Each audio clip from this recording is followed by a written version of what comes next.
Toronto is a massive city, and if you're thinking about moving here, or you already live here and you're thinking about upgrading or even downsizing, one of the first questions you need to answer is where in Toronto actually makes sense for you. Because picking the wrong neighborhood can cost you hundreds of thousands of dollars, add an hour or more to your daily commute, or just make you genuinely miserable. So today, I'm breaking down the 5 areas of Toronto you really need to know about, what they're like, what they cost, and what the benefits of each area are. And by the way, every single week, people reach out to me after watching these videos, trying to figure out which neighborhood actually makes sense for their budget and their lifestyle. If that's you, my number's in the description, text me directly and I'll personally get back to you, or book a free call with my Calendly link also in the description. So this is Toronto, and today I'm going to show you 5 areas of the city from downtown to Midtown to North York to Scarborough, and finally down to Mimico. So you can know exactly which neighborhood makes the most sense for you and your family going forward. So looking at downtown here, right around Yonge and Bloor, this is what I would consider, and many people consider, to be the absolute center of Toronto. It's also the cutoff for downtown itself. Let me show you quickly the subway here. We have this yellow line and the green line. So these are the east and west subway lines, the green line, and then the north and south is the yellow line here. The yellow line is called the U line sometimes, and I'll show you why. It's because it actually looks like a big U. It goes all the way down to Union Station. Some major stops, we have King, which is a really busy area. We have Queen. We'll take a look more at Queen Street in detail. Dundas. So that's the U line and the yellow north-south line. It goes quite a ways up past York University on the west side. So here's York University, and we go actually past that on the west side. And we actually end up near Vaughan, and they're planning to even extend the subway further. And then here on the east side, we go all the way to Finch. Finch is closer to North York, so we are going to be talking about that area in a little bit as well. So now let's talk about downtown itself. Let me give you an idea of what the center of the city looks like right around Yonge and Bloor. We zoom in right to construction, which is going to be a common theme throughout this video. There's tons of construction in Toronto all the time, but this is Yonge and Bloor. You have this busy crosswalk center. It reminds me a little bit of the huge crossing in Japan when we were over there in Tokyo. The one in Toronto is way smaller, but it does have these crosswalks going kind of in all directions, including diagonally. This is the center of Toronto, the most northern part of downtown. Let's take a look at a very notable area, Yonge and Dundas Square. So this is a very busy area of Toronto. You can see here the Google image has a protest going on. There are a lot of protests in the city, but this is kind of like Toronto's Times Square. You can see there's a bunch of video boards all around. It's obviously way smaller than Times Square. This is a really central hub in the city. Bunch of shopping and everything nearby. And today we're not going to look so in depth at every single part of downtown. That'll be in a later video. But here's another notable area. Eden Center entrance is right here, and that tunnel connects to the Eden Center. It's the biggest shopping mall in Toronto, so there's tons of great stores. The Bay, which went out of business recently, Saks off 5th. So many different places at the Eden Center. It's a really great place for shopping, and Queen is just an awesome street in general. Queen West, in my opinion, is one of the best spots to go in the city as well. I was in a band in the city for about 6 years, and a ton of music venues are right here on Queen West. Steve's Music Store, this is actually where I bought my first microphone. That just closed, unfortunately.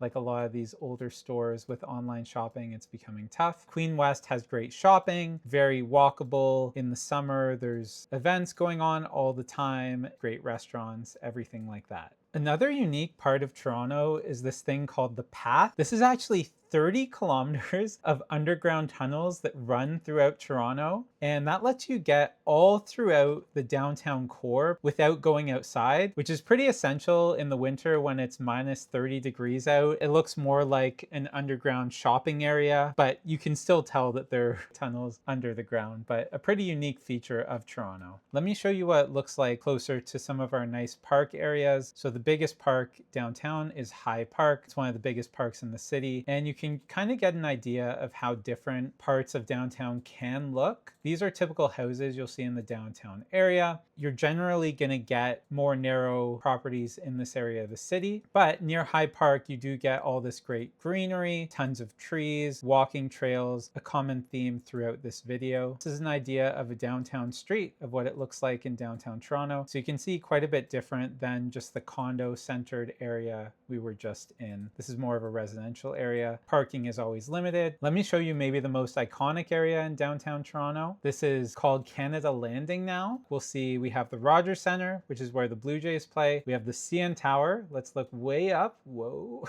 And then we also have Ripley's Aquarium, which is a great aquarium, honestly. It's really fun. There's an old train yard over here, which is now Steam Whistle Brewing, but an old train museum as well. This area is like the area I think a lot of people picture when they picture Toronto. CN Tower, Rogers Centre for the Blue Jays and the huge concerts. You know, this is our big arena that can fit up to 50,000 people for those huge stadium-like shows as well.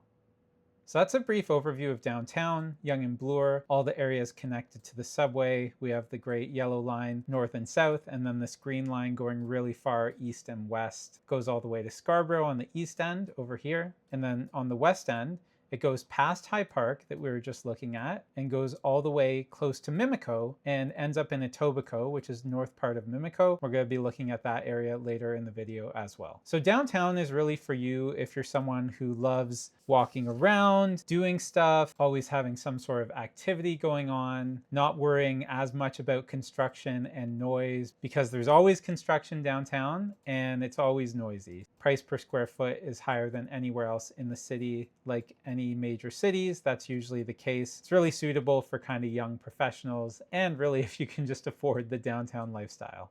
Okay, so that's the downtown core. Incredible lifestyle, walkable, always something happening, but you're paying for every single square foot of that convenience. Quick question before we move on. Which area of Toronto do you think has seen the fastest population growth over the last few years? Is it A, the downtown core, B, Midtown, C, North York, or D, Mimico? Drop your answer in the comments right now. Answer coming before the end of the video. Let's head north. If we head just north of downtown and we go up a little bit along Yonge Street. Yonge Street, by the way, is the main street. I believe it's the longest street in all of North America, longest north-south street. Goes crazy far.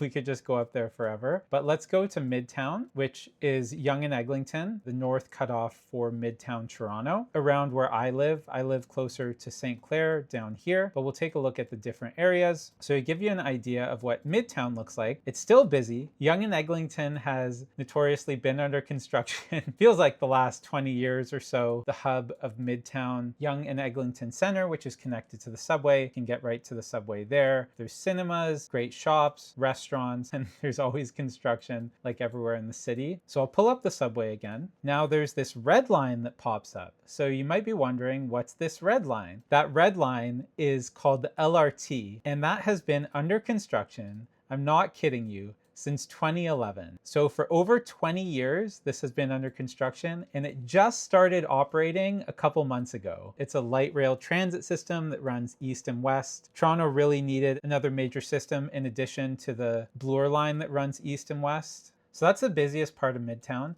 Now let me show you closer to the area where my wife and I live, which is also Midtown, closer to St. Clair, just west of Bathurst here. So you can see it's a little bit similar to what downtown looked like, but we do have a bit more space up here, even more trees and greenery. You do get a bit more space for the houses, a little bit wider, and you definitely get more bang for your buck in Midtown Toronto. However, it still is really expensive, I'm not gonna lie to you. And if we look at St. Clair here, a real prime location in the city, we have a streetcar dedicated lane that runs all across St. Clair. Makes driving pretty annoying because it turns it essentially into one lane on each side because you see there's cars parked on either side of the street. But really top class restaurants have started moving into St. Clair. People from all over the city come to the restaurants here now. So you really can live in Midtown and still be close to downtown, about 15 to 20 minutes driving or taking the bus or subway, have a bit more space, a lot less noise and a lot less density. It's definitely much quieter, but still a busy and lively area. That's Midtown, and full disclosure, it's where I chose to live. I'm not going to pretend I'm neutral on this one. Let's keep going north to North York. We're going to go to North York next, and we're going to start in the prime location of North York, the downtown area, which is Yonge and Sheppard. You can see tons of new condos that have gone up. Even in this Google image, we have cranes that were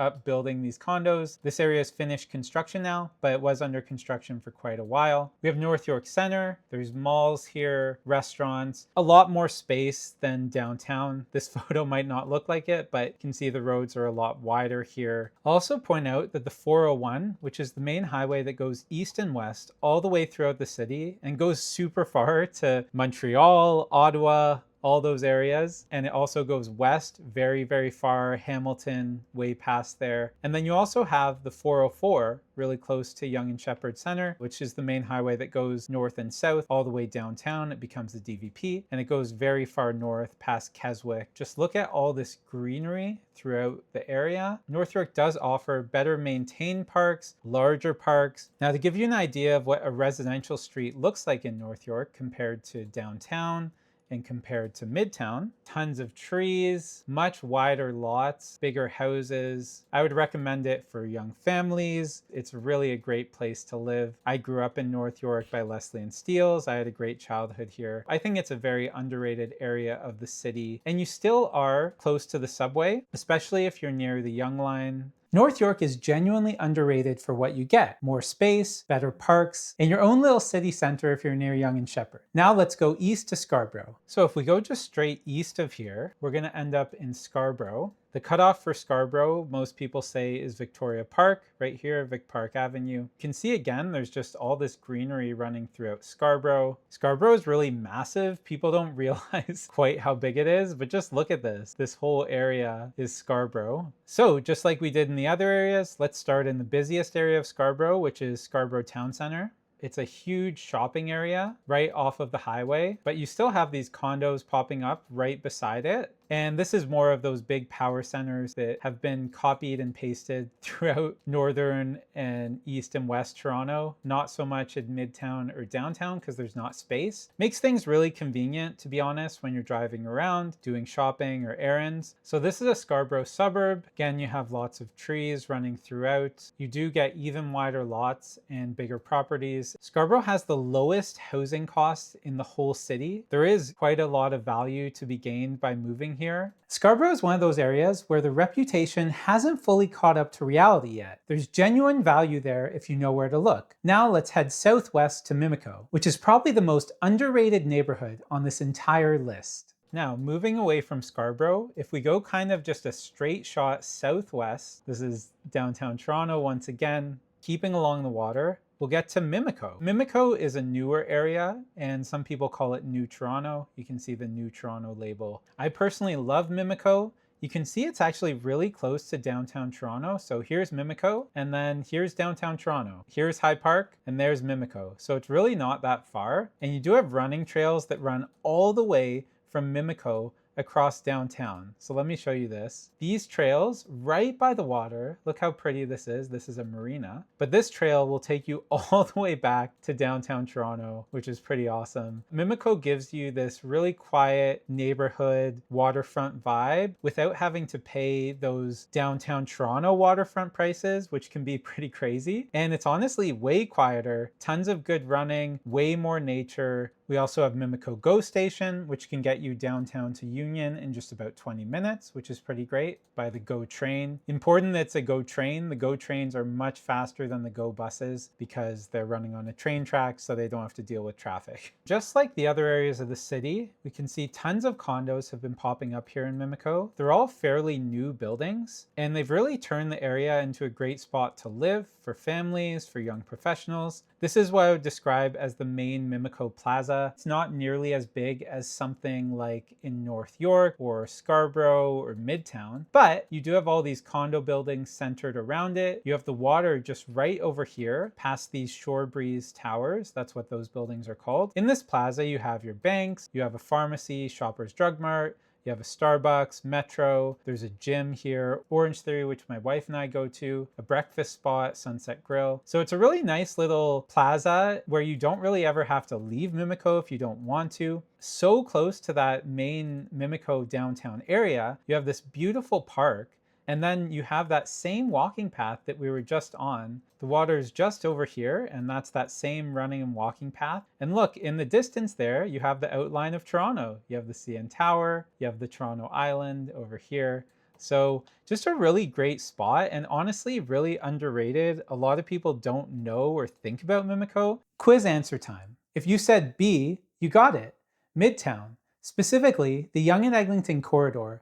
And the reason is vertical density. All those condo towers that went up over the last decade added tens of thousands of new residents to a relatively small area. In the infrastructure, well, like I was saying, the LRT at Yonge and Egg started construction in 2011 and just finished like a couple months ago. It took well over 20 years to complete, but that's your answer. B, Midtown, driven entirely by condo development. And yes, I choose to live here anyway. So there you have it, 5 areas of Toronto, all completely different, all with their own personality and their own price point. And here's my take as someone who's been doing this for 9 years and has lived here their whole life. If you want the lifestyle and you can afford it, downtown is genuinely incredible. But you're paying a premium for every square foot, and it's pretty noisy and busy as you get older. If you want the best balance of price and lifestyle, Midtown, close enough to downtown that you never feel cut off, far enough that you actually get value for your money. If you're a family or you want more space, North York gives you more of everything, bigger homes, better parks, and your own little city within a city. If you want pure affordability and you're not scared off by a reputation that's honestly outdated, Scarborough is worth a serious look. There's real value there right now. And if you want waterfront living without paying waterfront prices, Mimico is the most underrated neighborhood on this list, full stop. Now this video is really just the starting point. Each of these areas deserves its own deep dive, and that's exactly what's coming next. I'm gonna break down each neighborhood one by one so you know exactly what you're getting into before you make a decision. Make sure you're subscribed so you don't miss those. And if you want to figure out which of these areas actually makes sense for you, your specific budget and situation, text me directly, numbers in the description, or book a free call through my Calendly link below. I'm Jordan Abrams. I'll see you around town.